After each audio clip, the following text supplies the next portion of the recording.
Is it not a great time to be a Jet fan? Draft comes and goes, and we're all feeling really good about what Joe Douglas did. Yeah, I mean, I'm excited. I think the fan base is universally optimistic because it's been in a long time, at least the last decade or so.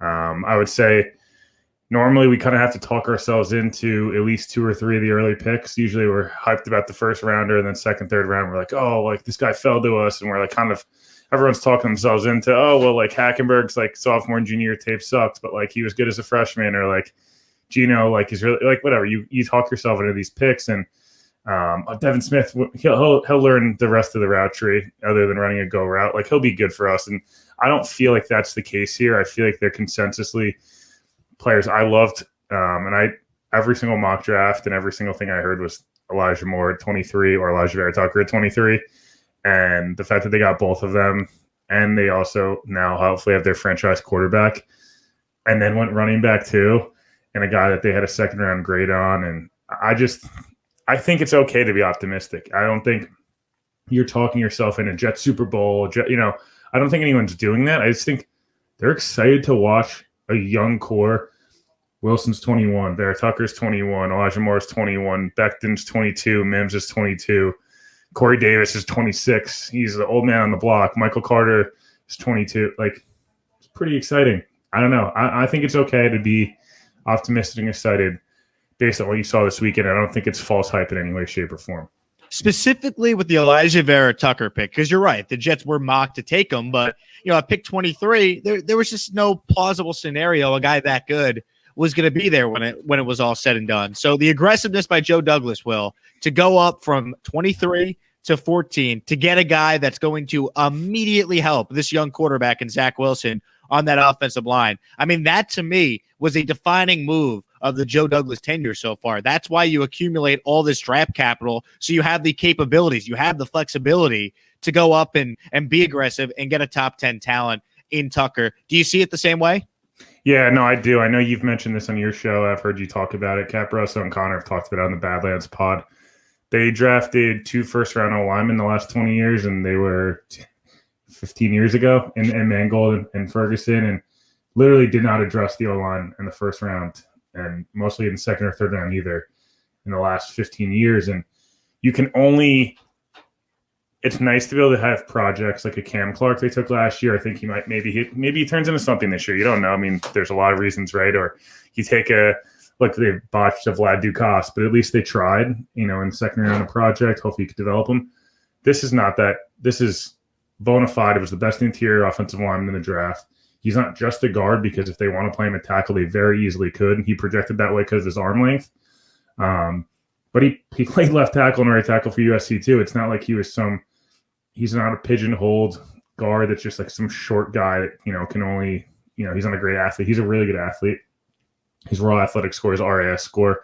If you're not familiar with it, it's a lot of how teams are analytically driving, their measurables in today's NFL in terms of, how explosive an athlete is or how good of an athlete somebody might be. He's right up there at the top. His arm length and his height are the only things that are a reason he's not top, 1%. So I'm pumped. I think this notion, and you can correct me if I'm wrong, but we complained for years with Sam. No, there's no help. The guard play sucks. There's no center. All they have, maybe tackle is a problem, but like they can't run the ball. They can't throw the ball. Sam has no time. Gino has no time. You have to address it. And I've seen this all. Jets got fleeced. They gave up 2 threes. First of all, they gave up 1 3 because they got a 4th in return, and Douglas probably would have traded back. And he also said he was going to draft Michael Carter in the 3rd round, and you got that player. So what are we really talking about here? Like, if Vera Tucker's as good as he should be, him and Becton next to each other for the next decade, maybe I'm being hopeful, but let's say the next 5 years minimum, I'm okay with that. You could run the ball 50 times off of the left side of the offensive line, and now you can boot Zach Wilson right in an offense designed to play action.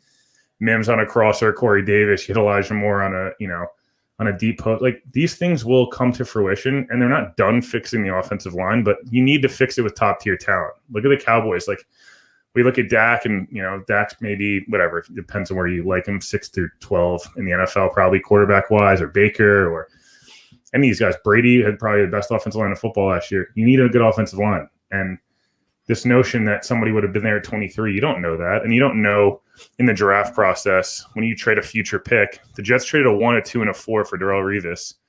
Pretty sure they're okay with how that pick turned out, right? They traded for Sanchez, and honestly, it was worth it because at the time, maybe he didn't pan out, but it was worth it. The Sam trade, obviously, if it would have worked, would you have cared about those 3 second-round picks? As great as Darius Leonard is, you would have had your quarterback. So I don't know. People just stop freaking out about the 2 3s. The Vikings took a guy who's a long-term backup quarterback there, and Wyatt Davis. Maybe Wyatt Davis is good. I don't think he's going to be anywhere close to Elijah Vera Tucker, though. So that's it. I just be happy your offensive line got better, your team got better, and that's it. That's all you can really ask for. Why do you have the picks if you're not going to use them? Exactly. And, just because you have 21 picks over the next 2 years doesn't mean you need to take 21 players. You can go out there and get a guaranteed day one starter on your offensive line. And I trust Joe Douglas, especially with offensive linemen. Mekhi Becton was not the first pick taken last year. He was pick 11.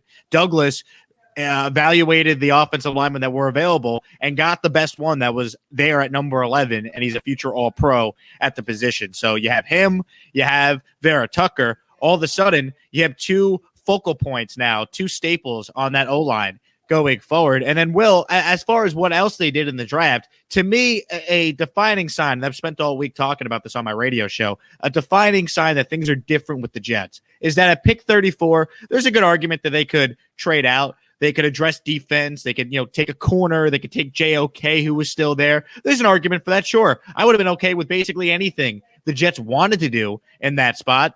But instead, they go all in on offense and get a guy in Elijah Moore who is maybe not a need because they're not terrible at wide receiver right now, but he's a game wrecker. He's a game-changing player. The Jets simply put have not had that in years. And now you bring that guy in to this offense to help this young quarterback. That to me was just a sign that Joe Douglas and Robert Saleh, they get it. They know they need to help this young quarterback, and Elijah Moore is going to do that from day one. Yeah, no. So, there's a couple of things there. I think we talked about this, and I thought, they probably either JOK was a name, Ojulari was a name, Tevin Jenkins.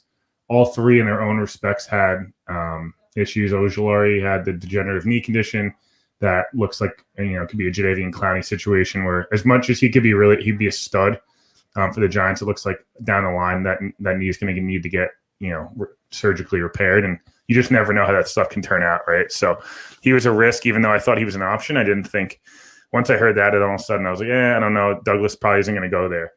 JOK, the heart stuff came out. I think he would have been dynamic weapon in this defense. But I think Saleh figured maybe I can get these kind of athletes later in the draft. You look at Tevin Jenkins, hip issues, the injury stuff, there was definitely a concern there, him falling. It's kind of funny. The Bears kind of had the alternative Jets draft.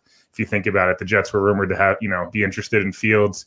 And a lot of fan base wanted him, and the Bears end up with him. And then the Jets fan base wanted Tevin Jenkins. He ends up on the Bears also. So we'll see how that works. But Elijah Moore, Santana Moss, I think is a great comp. I heard Reggie Wayne make that comp. I thought for Jets fans, it's pretty cool. Lavernius Coles announcing that, and then Leanna Washington announcing Michael Carter, which was really cool. Kind of similar-ish players. I just think you can't understate how the lack of a vertical threat, the lack of this big play. This guy could score on any single time he touches the ball. Threat that the Jets just haven't had. Even you look back at 2015, that offense was super fun to watch. Brandon Marshall was an absolute beast. Decker was really good and all that stuff, but it wasn't like every play you were like, oh my God, if this guy catches the ball, he's going to take it 90. I think you had more of the Mims, Corey Davis situation, which again could be really awesome. And I'm excited to see Mims in a full training camp, full 17 games, but Elijah Moore's awesome. He's a top 15 player on a lot of people's boards, at least a top 20 player on pretty much everyone's board. I know the Jets were going to take him at 23. They were going to take Michael Carter later in the draft. They were going to take him in the 3rd round. So they wanted these guys. And I think as a Jets fan, even if you were questioning maybe, I would have liked a different position or I would have liked this or that, Douglas had conviction in the 1st round with Vera Tucker. He was a top 10 guy on their board. Obviously, the conviction with Wilson, that's a whole nother thing. The conviction with Elijah Moore, wanted him badly. Didn't think they could get him, they got him. Wanted Michael Carter with conviction. Didn't think they could get him, they got him. That's where you have to feel good is he made that, this looking back, it probably shouldn't have said it out loud, though. I'm going to promise Sam's family we're going to protect him and all that stuff. he's made it known, like, I'm not making that mistake twice. And you, again, have to respect Douglas's ability to learn on the job. He's now learned under two great, front offices in Philly and Baltimore. Ozzie Newsome probably being the biggest influence. He made some mistakes, some hits in round 1 and 2 last year, and then later in the draft, kind of up in the air. And now, second offseason was a little bit more progressive in free agency. He was aggressive with guys he wanted. Draft, same thing. So he's getting better at his job each rep that he's getting.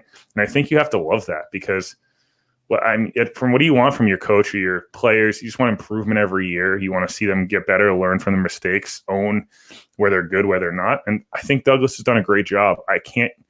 There's very little complaint about this draft. I think if you didn't love a running back value in round 4, when were you going to take a running back? Because that running back room isn't good. So eventually you're going to have to get a guy, and they felt like they got a guy in Michael Carter who can contribute year 1. Thanks for watching the full YouTube video. If you like what you saw, then please subscribe to my page for more content. Thank you.